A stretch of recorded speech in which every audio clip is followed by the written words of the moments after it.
Hi everyone, so glad you could join us. This is our Masters of Data Science Vancouver Facebook Live event. My name is Vincenzo. I will be your moderator for this event. I am working with the Vancouver campus at UBC. I am an instructor and I'm going to ask my panelists to introduce themselves right now. So my name is Raymond Lawrence. I'm the director for the Okanagan program. I'm an associate professor and my research area is database systems. My name is Tiffany Timbers. I'm an instructor in the Statistics Department in the Master of Data Science program in Vancouver and an option co-director for the Vancouver program. Hi, my name is Milad Meimei. I'm the director for program operations and student management for the Master of Data Science program on the Vancouver campus. So the main idea behind this event is that you guys have been asking lots of questions about the program and we're here to answer them for you. So we have a list of questions that I'll be going through, but do feel free to ask questions on Facebook as well, and we'll get those live and we can ask those, I can ask those on your behalf. So let's get to it. So I guess I'll introduce the Vancouver program. So the Masters of Data Science program in the Vancouver UBC campus is a 10-month accelerated program. It's a professional program, and there are about, how many courses are there? There are 24 small, about 1 month long courses, and we currently have about 70 students, and we're on our third year of launching the program. And we end with a 2-month long Capstone program where our students get to interact with various organizations on various data science problems. So maybe, Raymond, can you introduce the UBC Okanagan program? Sure, I'd be happy to. So the Okanagan program structure is exactly the same as it is in Vancouver. 10-month long, 24 1-hour, 1-credit courses that go about a month long. The only difference is we're on a different campus. We're a little bit different environment, a little bit smaller, a little bit more intimate, but basically the content is almost the same. So that actually kind of answers the first question that I have here, and that's what makes the Vancouver campus different from the Okanagan campus. So is there anything that we maybe want to elaborate on in that question? Well, I first of all just emphasize the similarities that we have. The content structure is the same, the course structure is the same, the objectives are the same. You have high quality teachers who are passionate about your success in both locations. We want you to be successful and train you for these skills. The difference really is just more on environment and size. UBC Okanagan is a younger campus. It's quite a bit smaller, a little bit more intimate. It was designed for a focus on teaching when it was created, and we have our same sort of philosophy for the MDS program. Our size is about 30 to 35 students. A lot of students live on campus. It takes them 5 minutes to get to where they're going for class because it is a smaller campus. On the Vancouver side, I'll let you follow up on it, but there's a lot more opportunities in terms of size and scale. That is difference. Yeah, so we have a bigger cohort, as Vincenzo was saying. We have 69 students in our current cohorts. We're in our third cohort, so we have some alumni as well. And it's a bigger campus, so the opposite of what you were saying. Bigger campus, bigger class sizes, probably a more maybe a more variety of students in the program, in the course, but other than that, it's very similar, as you were saying. Yeah. Okay. Now, how does the UBC MDS program differ from, for example, SFU's big data program?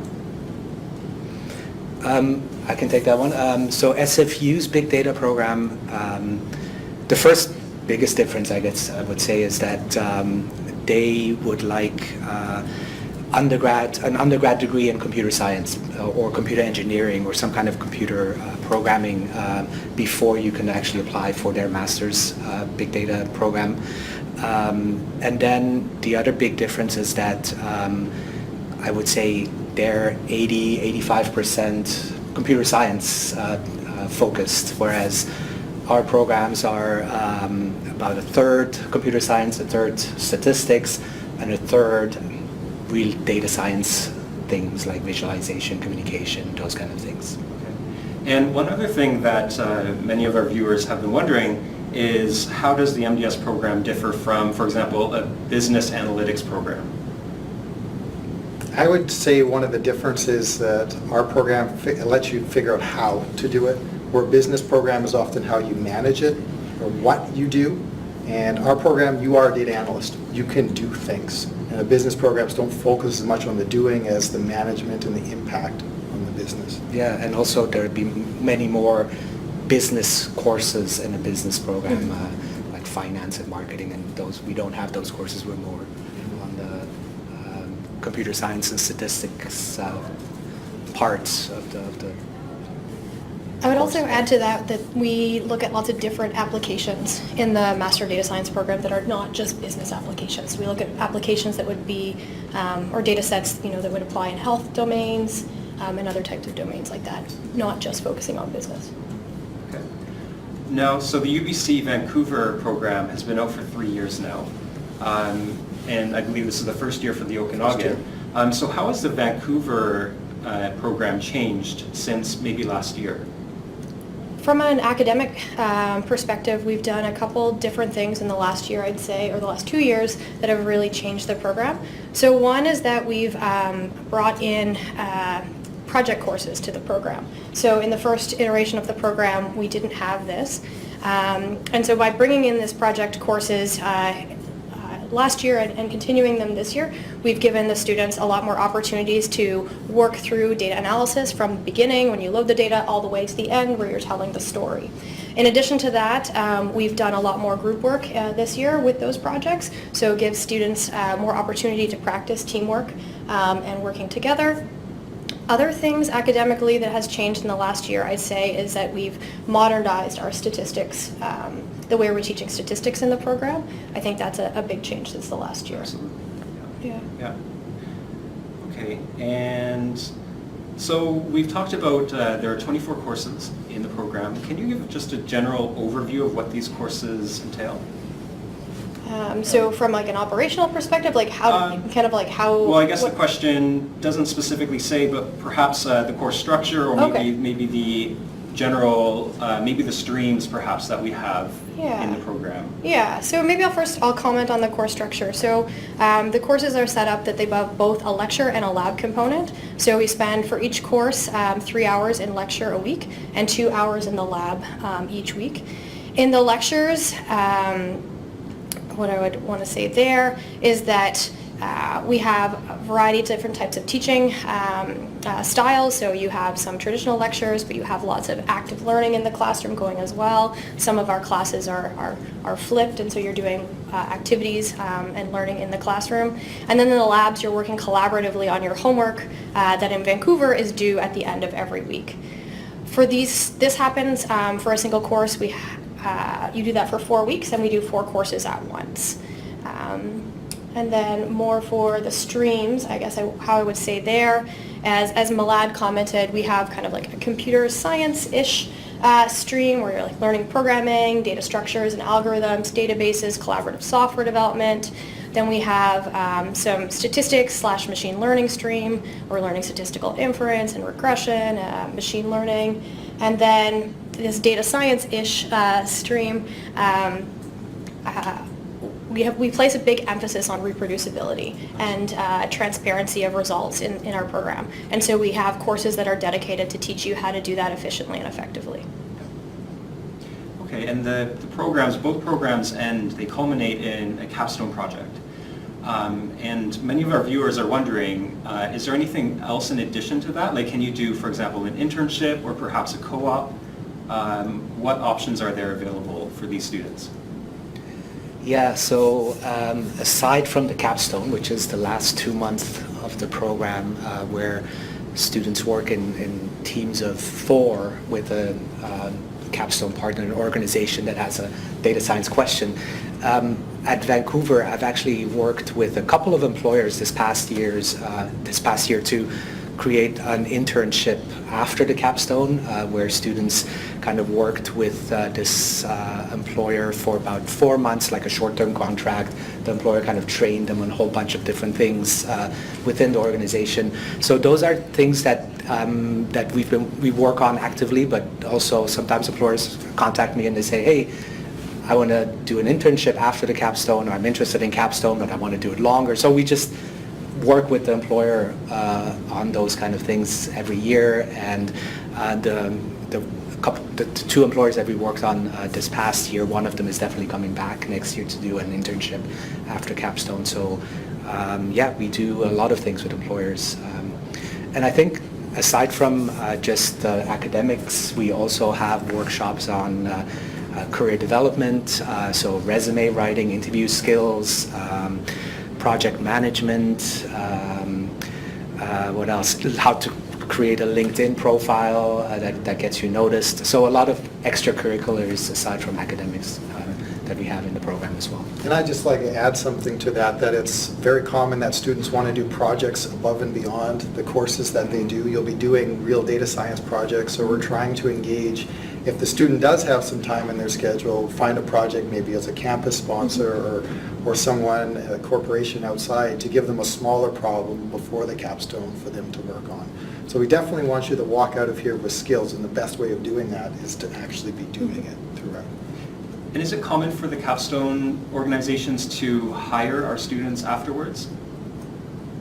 Yeah, definitely.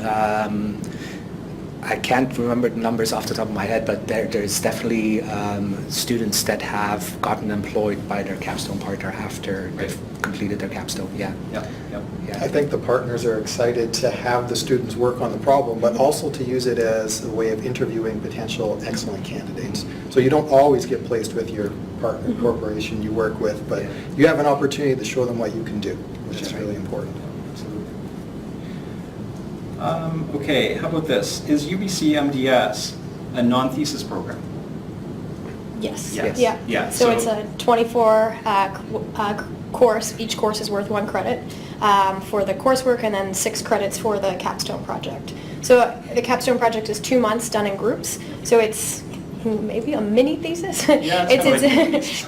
it's more short-term group project, which Yeah. isn't thesis-based, but you do go through a data analysis from beginning to end.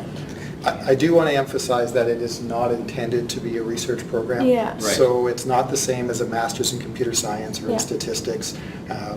If you want to go on to a PhD program, it doesn't hurt you to No. do a master of data science, but that's not necessarily your path Yeah. if you want to do the research path. Yeah.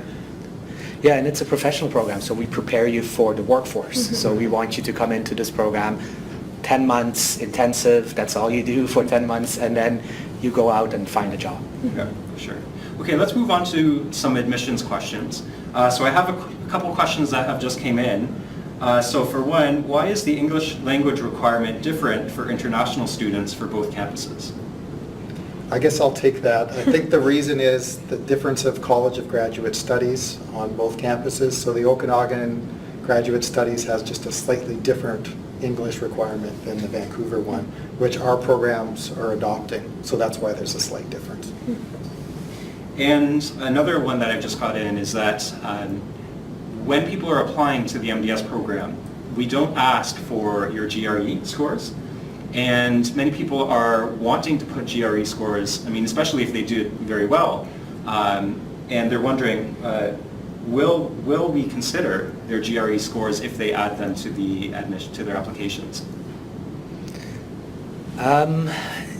We will look at it, but it's not gonna make a difference. Like if you don't submit it versus if you do submit it on your application, if it's really high, we might look at it and say, oh, that's great, but it's not a requirement, so you don't have to submit it. But if you want to submit it, you can, I think. I would say everything matters. So Yeah. tell a story on why Yeah. you want to be in this program and why you'd be successful. And if you think that helps you tell the story, put it in there. But you don't have to have it. Yeah. I totally agree. How about this one? Do you take intakes fresh out of college without work experience? Yes, we have in the past. If you are graduating in May and you want to apply for the program, you can definitely go ahead. We've accepted students that are fresh out of university. We look at your application.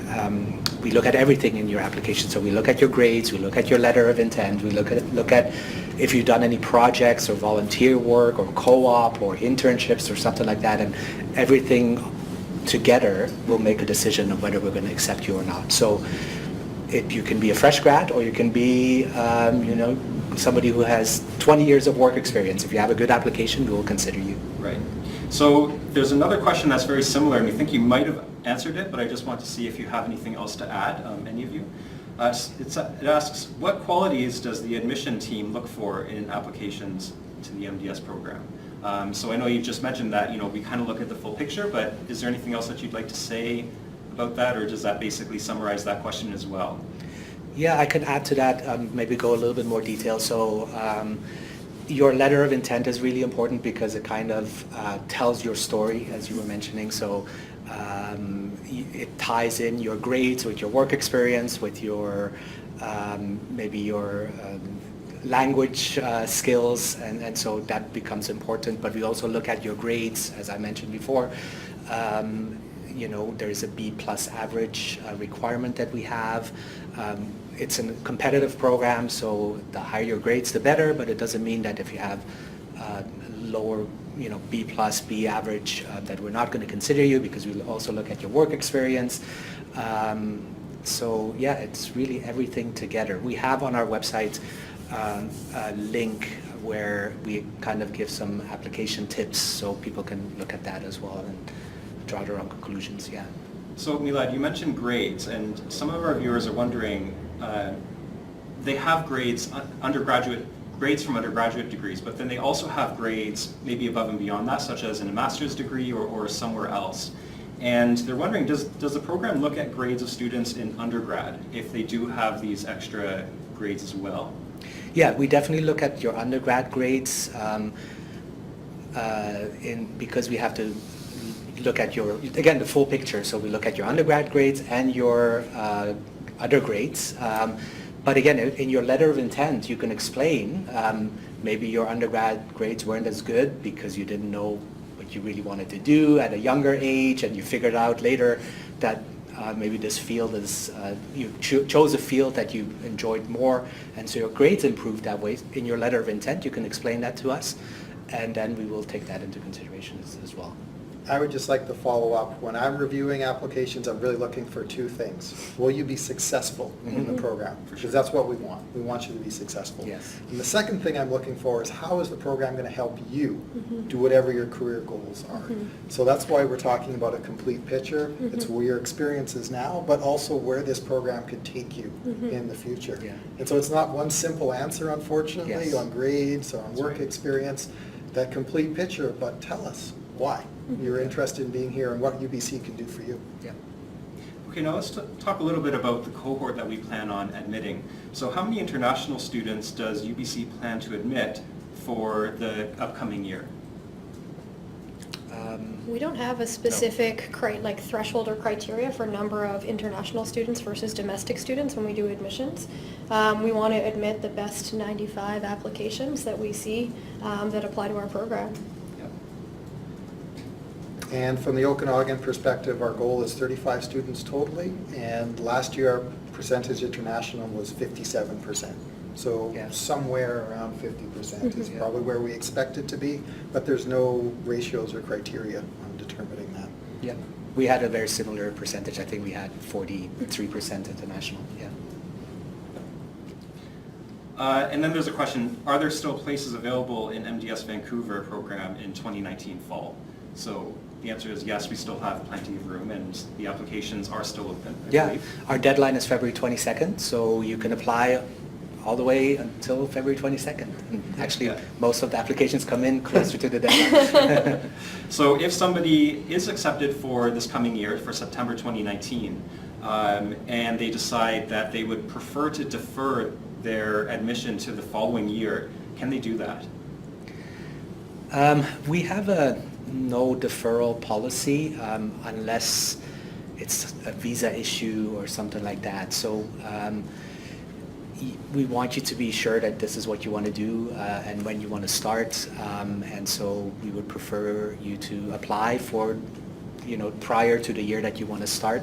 If you are an international student and you apply and then you don't get your study permit or something like that, then we will consider deferral. You'll have to ask us, and then we'll let you know whether we accept it or not, but we prefer not to defer applications. And one more question about the applications. So I have one that just came in here. How many applications does UBC receive every year for Vancouver? And I believe Did you might have said that already? No, not yet, but it's a very competitive program. We're not really sure how many applications we're going to get.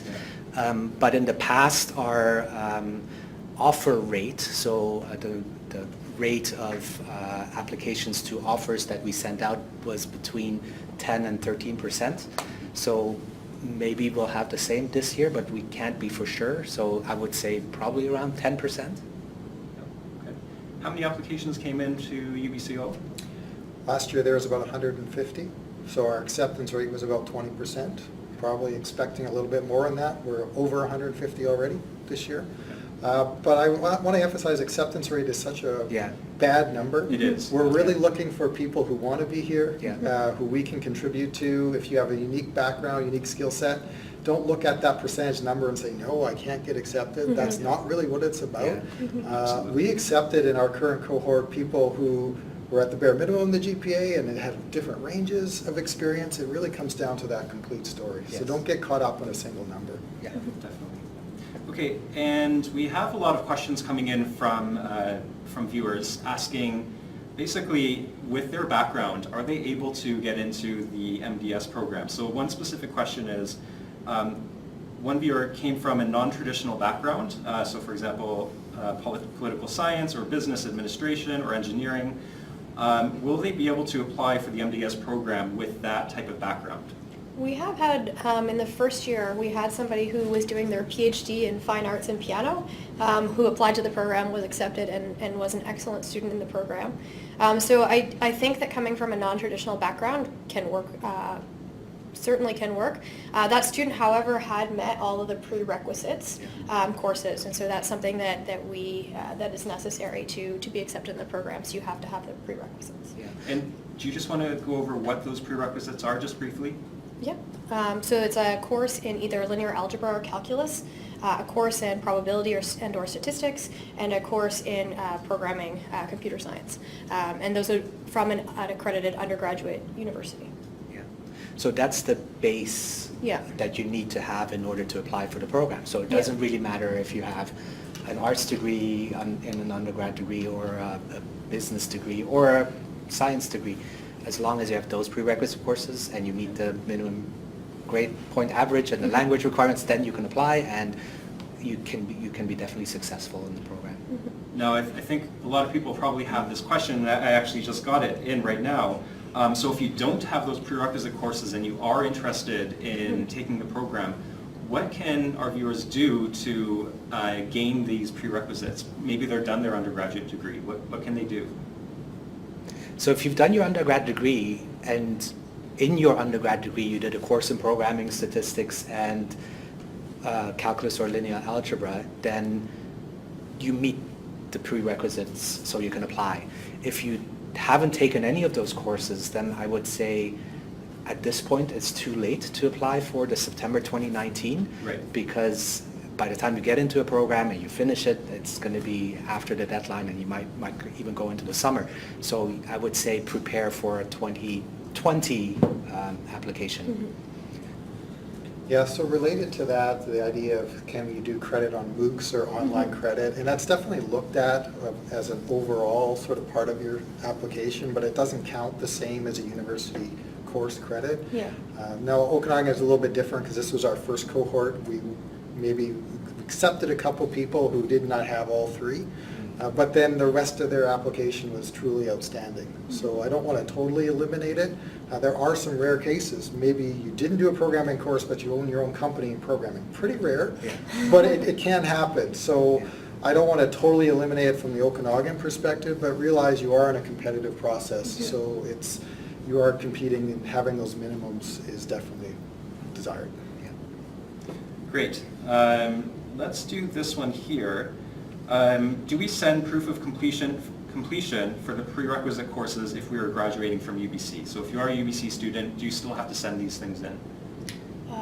Well, we need the transcripts from everybody who applies, and so you should have the transcripts for the prerequisite courses that you took. And as part of your application, it really helps out if you point out on your transcript what courses you think satisfy those particular prerequisites, because that's one of the points to sell to us that you have this knowledge coming in. Anything that makes it a little bit easier for admissions, right? Yeah. Okay, let's talk about financial aid and tuition questions. So what scholarships are available to international students? Yeah, so we have a domestic entrance scholarship so it's a scholarship for domestic students, so Canadian citizens or permanent residents, of $5,000. So you don't really have to apply for that scholarship specifically. So you submit your application, the admissions committee reviews your application, and if it's excellent, then when we offer you a position in the program, on your offer letter it will say you have been awarded the $5,000 scholarship. We also have the same scholarship but for international students. Then this year for the first time we have, it's called the MasterCard Foundation Scholarship. It's for applicants from sub-Saharan Africa. The deadline for it for this year has already passed, but for next year you can consider it if you're from one of those countries. So those are the 3 scholarships that we offer. And then we also have a bursary program. So if you're again a domestic student who has applied and has gotten a government student loan, you can also apply for our bursary program and it's needs-based. So then you can supplement your scholarship with a bursary from the Master of Data Science program. And the UBC Okanagan scholarships are the same except for the MasterCard one, which is brand new. Yeah. So as somebody who is interested in getting these scholarships, do they need an application? Do they need to write a separate application to the scholarship? No, so not for the entry scholarships, so the domestic and international entry scholarships. We just consider them automatically as part of their application. But for the MasterCard Foundation, that special scholarship, there's a department at UBC that you have to apply for first. If you get approved for that scholarship, then you apply for the Master of Data Science program. Okay. And how about tuition? Is it cheaper if you're a resident of Canada? Yes. It is. Okay. There's details on the website That's on right. the exact tuition, Yeah. what it is. Great. So that covers that. Let's talk about housing. So some people might be concerned about housing in Vancouver. So one question specifically is it difficult to find a place to live in Vancouver if you were from out of town? That's a good question. Yes, I think Vancouver is a pretty challenging housing market.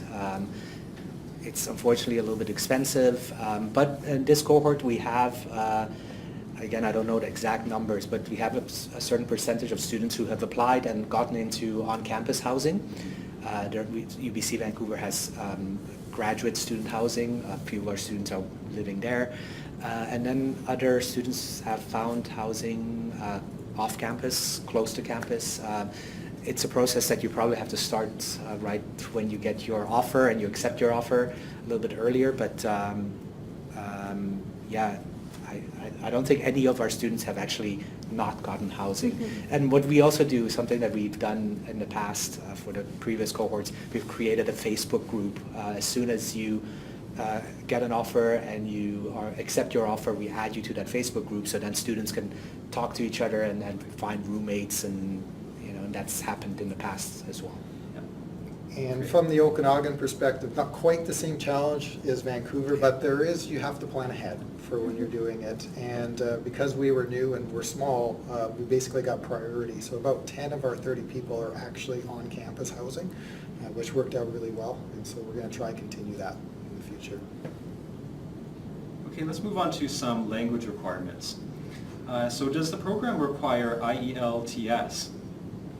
IELTS or TOEFL if you're an international student. So if you have a degree from a university where the primary mode of instruction was not English, then you would have to submit either a TOEFL score or an IELTS score and meet the minimum. So even if you've been living in Canada, but your undergrad degree, and that's your only degree, was from a non-English speaking university, then you would still have to submit an IELTS or TOEFL score that and you have to have taken the test within the last 2 years, 24 months. Right. So for those who might not have taken the test yet, I have a question here saying, somebody's taking their test on February 2nd. Would that still be okay to apply for this coming year? Like if they don't have the results in on time, can they send them a little bit later past the deadline? Yeah, in the past we've accepted that. If their application is really good, and we would give them a conditional offer, and the condition would be to have a satisfactory language, meet the minimum language requirements. So we've done that in the past.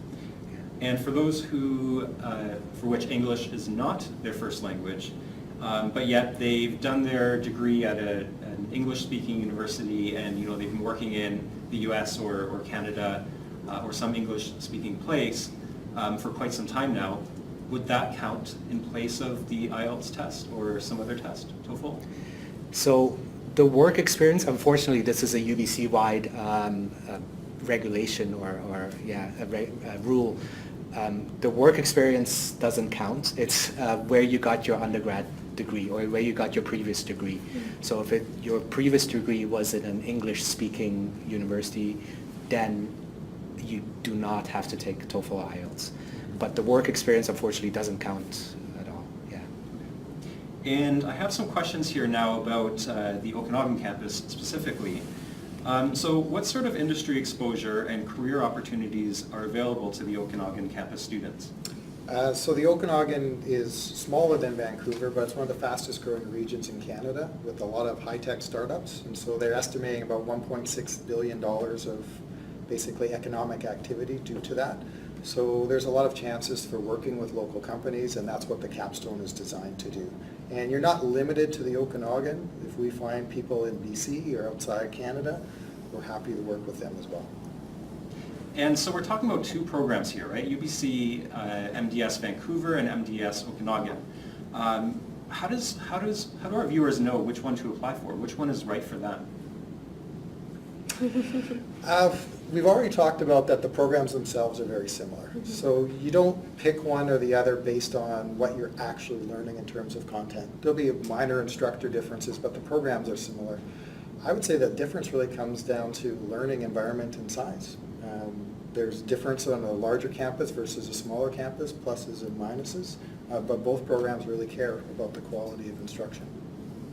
And you can apply for both programs if you wanted to. It's two separate application forms, so you would apply as if there were two different programs, which they are. So you would apply for the Okanagan program, do their form, do your form, and then apply for the Vancouver program and do our form, and wait for a response from us. And we admit that having two different forms is not ideal, but that's what it is. And I do want to emphasize, though, you're not penalized by applying to both. No.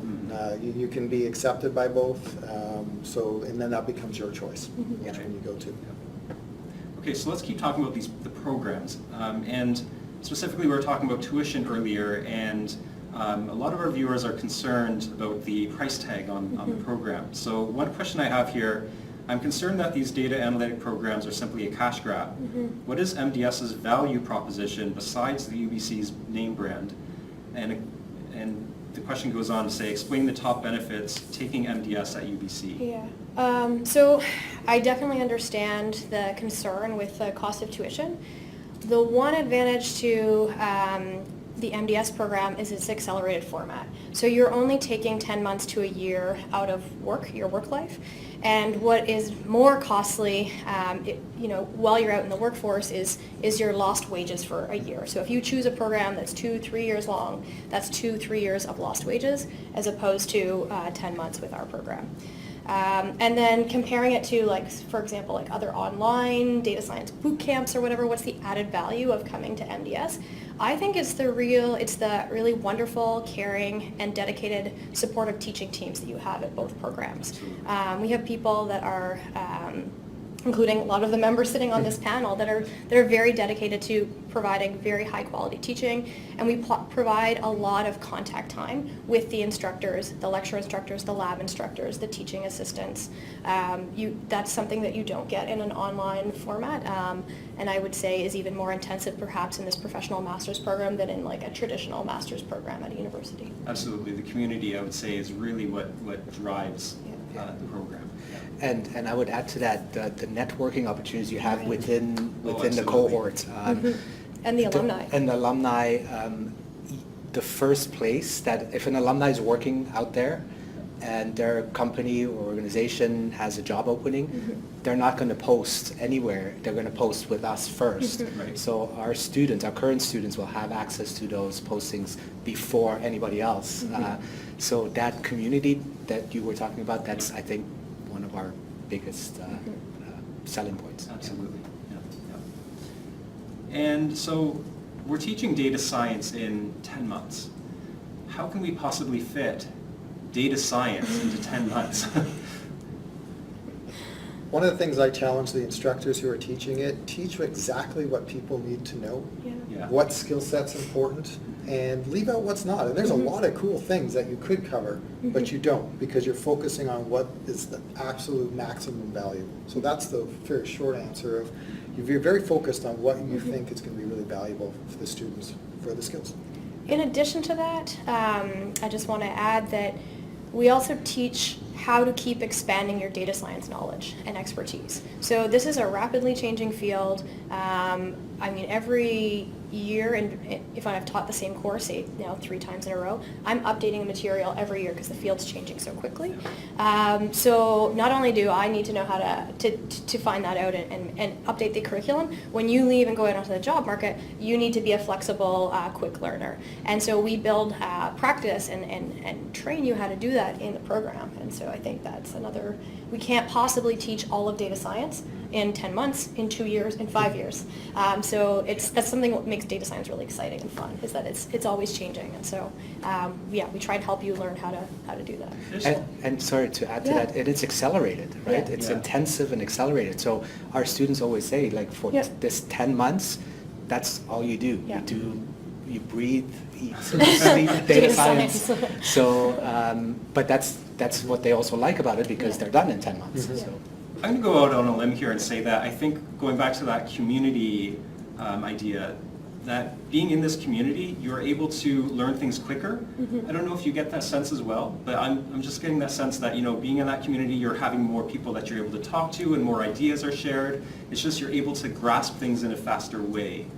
I don't know if you feel that as well. I think so. I mean, we know that from, if we look at evidence-based teaching methods too, we leverage that community. So we do a lot of things in the classroom to help foster that community and use that to accelerate learning as well. I totally want to follow up on that. When I'm ever in the class with all the instructors, the idea is how you learn as a community. You're not in competition with each other. Yeah.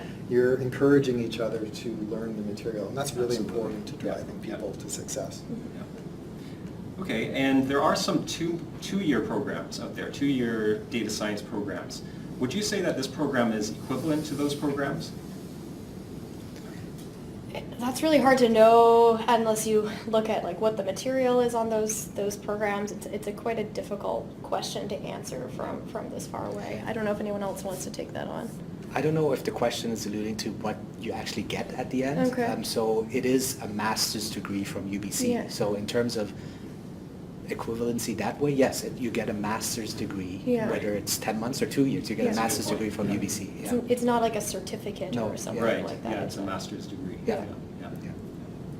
Okay, I have some questions coming in from Facebook. So one is, what is the demand you are seeing for data analysts in the Canadian market? You have no. It's good. So we are in a third cohort. So our first cohort graduated a couple of years ago. We surveyed them. They all found jobs, so we had a 100% placement rate. I just got survey responses from the second cohort because they've now graduated 6 months. So we gave them 6 months to kind of look for jobs. And so 90% of those students have either found jobs or decided to go do a PhD or go back to school. So the numbers look good in terms of our students finding jobs. I know that if you look at labor market statistics, there is a high demand for data scientists. Machine learning, AI, those kind of things are obviously buzzwords, but there's a lot of demand for data scientists. But I think it's more and more employers are looking for data scientists who have the actual skills. So if you do a 3-month certificate or an online MOOC, self-learn data science skills, I think those people will start to struggle finding jobs. But if you have all the skills that are required for data science jobs that we teach, I think you have a really high chance of finding a job. And so you mentioned that, and there's a question similar to this. How does the MDS program compare to a data science bootcamp with, for example, BrainStation? Yeah, so those ones are, I've looked at BrainStation and a few others, and they're about 12 weeks. Yeah. So I think you can learn a lot in 12 weeks, yeah. but you can learn a lot more in 10 months, I think. And yeah, I just, for the amount of time, like they can accelerate things, but we are quite accelerated. We are quite an intense program. So I think that you just need a little bit more time than 12 weeks. Yeah. Like, I mean, that's only half of our courses, plus we have Capstone. Right. So I don't know. Yeah, I don't think it's just the time, like Yeah. 12 weeks is an issue, but then what are you doing in that time? Yeah. Like you can learn the basic skills, but do you get practice doing some Yeah. projects? I think the Capstone's a huge value over Mm-hmm. some of those boot camps. I'm in the database field and I looked, they only did like a couple days on SQL. Yeah. And in my opinion on that, that's not enough, but it Yeah. all depends on how much skills you want to learn. Yeah. Right. And I'm not sure whether these programs offer that community that we're talking Yeah. about too. Yeah. I'm not sure if that's built into that. Some of them are Some of online them? and some of them are in purpose, so I can't completely discount them and say Right. that they're not useful at all. I think yeah. that some of them are probably well designed and you can learn quite a bit, but I Right. think that to really move from, it depends maybe what your background is. So to really move from a non-data science background into data science, Right. you need a bit more time. I think time spent is what's important. You Yeah. build up these skills and you got to invest some time Yeah. in them. And so that's one of the things we're trying to do with the 10-month program. Could you Yeah. get more skills in 2 years? Yes, but Yeah. maybe that's too long. Yeah. And Right. probably 10 weeks maybe, or 12 weeks might not be enough. Yeah. Okay. Here's another question coming in from Facebook. So it is saying, most of the prerequisite courses are not available to do online for full-time working professionals. How can I fulfill that requirement? I think we talked about this a little bit, but maybe if you could elaborate on this, one of you. So I'm sure UBC has like continuing studies and many institutions have the equivalent of continuing studies Yeah. that you can do an undergraduate course. Like you need really a first-year Yeah. course in statistics and programming. A lot of institutions offer that as like extended learning opportunities. That's probably the easiest thing to do. Yeah, and at UBC you can also register as an unclassified student. So just basically a student that comes in and does one course. It might be, again, UBC is a busy place, so it might be difficult to find space in those courses, but a lot of students have done that. You don't have to take it at UBC. You can take it at a college that is accredited, and the courses are for credit. So it doesn't have to be UBC. You can take it anywhere, but we prefer a 3-credit course, undergrad course on your application. Yeah. Another question that came in from Facebook. And this is actually a follow-up from earlier when we were talking about prerequisites. They were asking, so if we do programming courses via something like DataCamp, they're not recognized because it's not an undergraduate course? Right, yeah, so we have to set our prerequisites at a certain level, Right. and so what they currently are set at for this incoming year is that it's going to be an undergraduate accredited course, yeah. Because it's a very competitive program, so we get a lot of applications. And if somebody, let's say 2 people come in, one has taken an online course and they've completed it, but they didn't get a grade for it, they don't have a transcript. And another person has the same application, but they've done an undergrad course and they got a transcript and they got a B+ or an A-. We can assess that applicant much better than we can the other applicants. So that's why we prefer to have somebody who has taken an undergrad course with a grade and a transcript. Yeah. And what are some of the industry partners? What are some of the industry partners the MDS program has worked with? Yeah, so We have that actually. We can share a list on our blog post of all the industry partners we've worked with for our Capstone projects and the titles. But some of them include Semios, Vizier, Microsoft, SAP. Rio Tinto, SAP, Unbounce. We've worked with some groups here at UBC. Yeah. BC. So some crown corporations, some government organizations. Yeah. So it's been a variety of big, small, for-profit, not-for-profit Yeah, exactly. organizations. Yeah, I'll stop listing them and I'll let us post online so you can take a look. What are the career options after the program? And what are the job opportunities? Yeah, I think we talked about that a little bit already. It's a growing field. There's a good number of job opportunities, especially if you don't limit yourself to maybe one area. Like some of our students have gone back east, Toronto, Silicon Valley, Seattle. So if you kind of open up your search to a wider geographical range, you have a better chance of finding a job. So career opportunities, I think, are good. And then there was something else on that question. What was the other part? It was just sort of along the same vein. So what are the career options and the job opportunities? Yeah. So most of our students do get jobs that are very related to data science. So the job titles would be data scientist, data analyst, machine learning engineer. Most of our students get those kind of jobs. I like to think you're learning the generalist skills so you could apply to a wide variety of jobs, even though you didn't come with a computer science background. Yeah. Trained in BC, but competitive worldwide. Yeah. So let's talk a little bit about admissions again. So are admissions on a rolling basis? And when will the first round of offers be made? I feel like I'm talking a lot, but so our applications opened in early December. They closed February 22nd. We're starting now to review applications, and we'll start making offers in the next week or two. Just because if we wait till the deadline and we get so many applications, it'll take us forever to kind of get back to everyone, and so we will do rolling admissions, but there is no advantage of us applying early or submitting early because we'll leave a lot of spaces available for students or applicants that decide to apply more towards the deadline. So if you don't hear from us and you've already submitted your application, don't worry.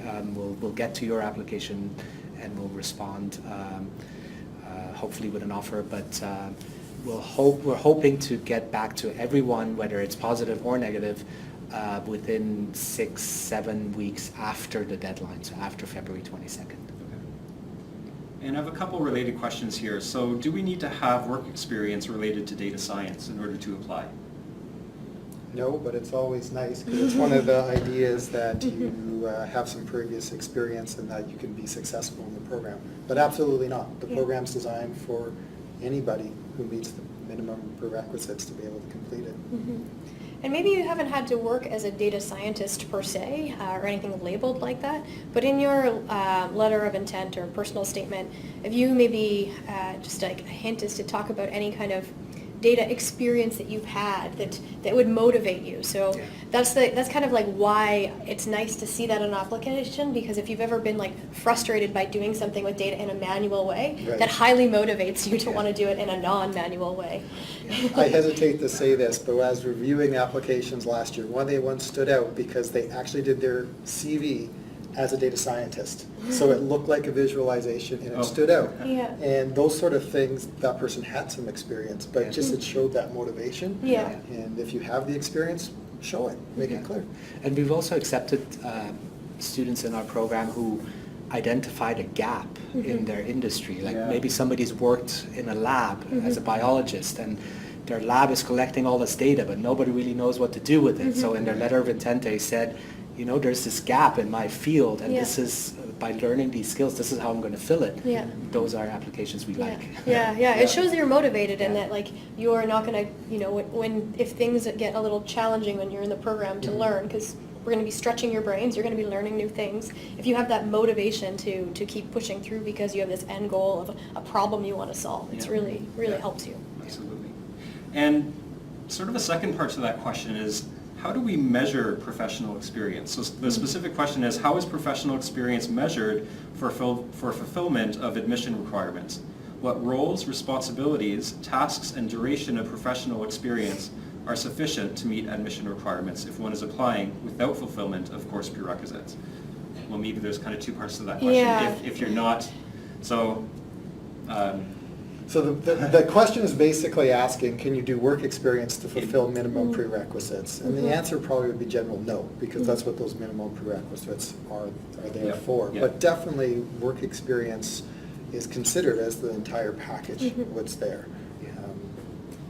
That's what I'd say. But how about for the first part of the question, Yeah. even if they do have that, the prerequisites, how could they go on to sort of measure how much work experience they have? I mean, you can document it in your resume, and then you can, if it helps you tell your story about why you want to come to MDS and like how your work experience has brought you to wanting to become a data scientist and where you would like to go afterwards. I think if they could bring it into that picture, that would be helpful. As part of the application, the letter of intent and the resume were the two most insightful things from my perspective in reading applications, because that tells who you are as a complete person that a transcript never can. Because that's just marks, but those are minimum prerequisites. The rest of that, the letter of intent, your resume, that's where you sell yourself, what you've done, work experience. Put your best foot forward. And it doesn't matter if you have 2 months work experience or 15 years work experience. If you tell us the story of your motivation and why you want to do this program, yeah. And do we have applicants that are maybe in their 40s or 50s? We've had people, I think, in the program Yeah. that have been Yeah. quite mature students, Yeah. Even in the Okanagan, we have a couple over 45. And so there's no limit on age Yeah. on this program. Definitely, yeah. And if you are working full-time, can somebody take the program on a part-time basis and maybe go down to part-time at work? No. So I think one of the good things about the program is that it's cohort-based. So everyone starts at the same time, takes the same courses in the same order, and finishes at the same time.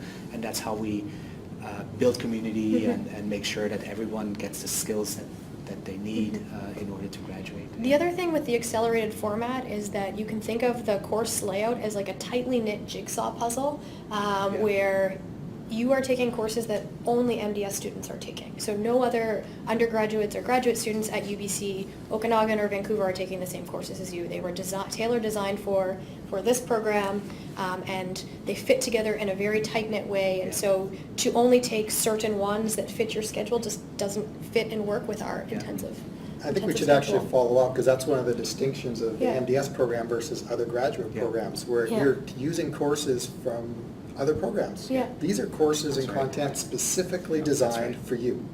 And that's unique. Yeah. Yeah. And so Very that's why unique. you have to follow through as Yeah. a full-time student. You can expect to spend 30 to 40 hours or more, depending on your background, on material as you go through it. Yeah. So a common question that we get is, you might have some courses that you think will satisfy the prerequisites, but you're not sure whether or not they will satisfy the prerequisites.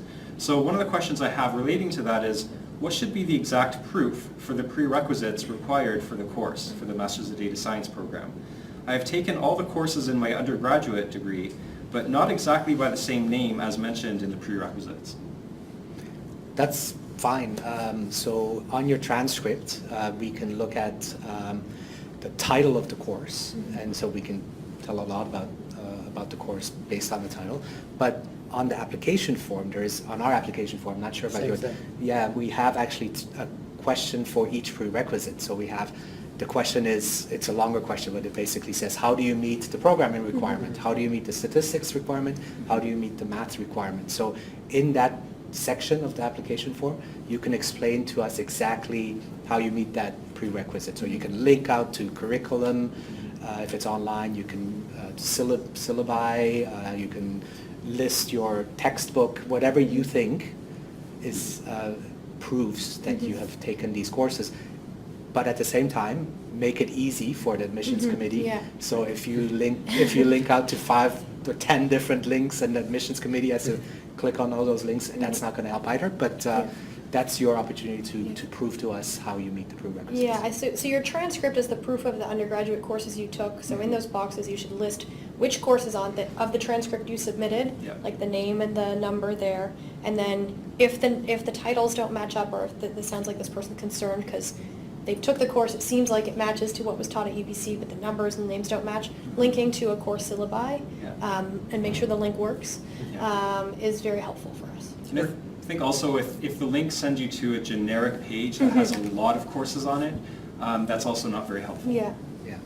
Make it easy for the Yeah, admissions just committee. make a brief description Yeah. of what the content of the course width is normally enough, and it doesn't have to be just one. If you have 2 or 3, you can list 2 or 3 to make it clear. Yeah. Okay, so let's talk about more of a specific question related to this. So as an example, I have a student here who is a combined major in business and computer science, and they're asking, for example, if COM 290 and COM 291, which is statistics for business students, could that count as the statistics entrance requirements? So first of all, I'm not sure that we can answer that question here, but maybe just address Yeah, what so we if I was said with this respect to student, this I student. would, in that box, I would Yeah. say, I took these 2 COM courses, Yeah. and I would put a link to the course syllabi, or to the course description, calendar description from the university they took them from, so that we can look at them. Yeah. Okay, so here's one here. What would you recommend for applicants who lack semester course on computer science programming from a formal institution? And I think, again, we're getting this question quite often. So would sufficient work experience or certification from MOOCs make up for this? If so, what MOOCs would you recommend? And I think it's just worth emphasizing again that, no, we do require these prerequisites. Yeah. But is there anything else that you'd like to add? Yeah, I mean, there is exceptions, like you said it in the beginning, if you don't have the programming course, but you ran a computer software development company, then that might count as a prerequisite, but you would have to convince us how you meet the prerequisites in those boxes. Yeah. And I don't think usually taking a MOOC in programming or several MOOCs in programming generally, at least for Vancouver. Because they're hard to evaluate. They're very how hard to much is there evaluate, yeah. done. And the key thing is, we don't want to make this a barrier, but we want people to be successful. And in my experience with the programming, it's the programming of those 3 that might be the hardest to get up to speed during the program. So those are one of the few that really need to be absolutely clear on where that content came from. So we're starting to run out of time, but there'll be enough for a couple more questions still. So maybe let's go towards study or work permit questions. So will getting a 10-month or 1-year working visa hamper me in getting a job? Am I able to get an extension on a working visa? Yeah, so that's a difficult question to answer because it depends on your individual situation. So the person that applies for the work permit or the work visa, it depends on their background and how they submit their application, what they put in the application. Looking back, again, I just looked at the survey for our first and second cohort. Our international students, anybody who applied for a work permit did get a work permit. Most of them got a work permit that was longer than 2 years. But again, huge caveat, it depends on your individual situation. Immigration rules change. By the time you graduate from the program, there might be a different government. So all those rules might change a year from now, but just looking at the past, all our students were successful in getting a work permit and they got a more than 2-year work permit. Yeah. And international students should also look at the BC PMP Express Yes. program, Yeah. because as a graduate from this, you can apply for that and Yes. you don't need a job offer, I Yeah, believe is that's the right. rule. So take a look at Yeah. that. Yeah. The link will be there. Yes. And are you able to answer in a few seconds maybe like what's the track record of past students getting work permits extended after getting a 10-month work permit? Yeah, so I don't really understand the question, but I think the question is, can you get a longer work permit? I think the minimum is 1 year. Right now, the minimum is 1 year. So yes, most of our students have gotten longer work permits. But again, huge caveat here because we're not immigration consultants, first of all, and secondly, rules change all the time. Right. Yeah. Great. So we're going to have to end there. Thank you so much for tuning in. If you didn't get your question answered, feel free to send us an email or call us. Also, you could check out the FAQ page on our website. Again, thanks so much for tuning in. Yeah. Thank Thank you. you. Thank Yeah, you. that was Thank you fun. for Bye. hosting. Thank you.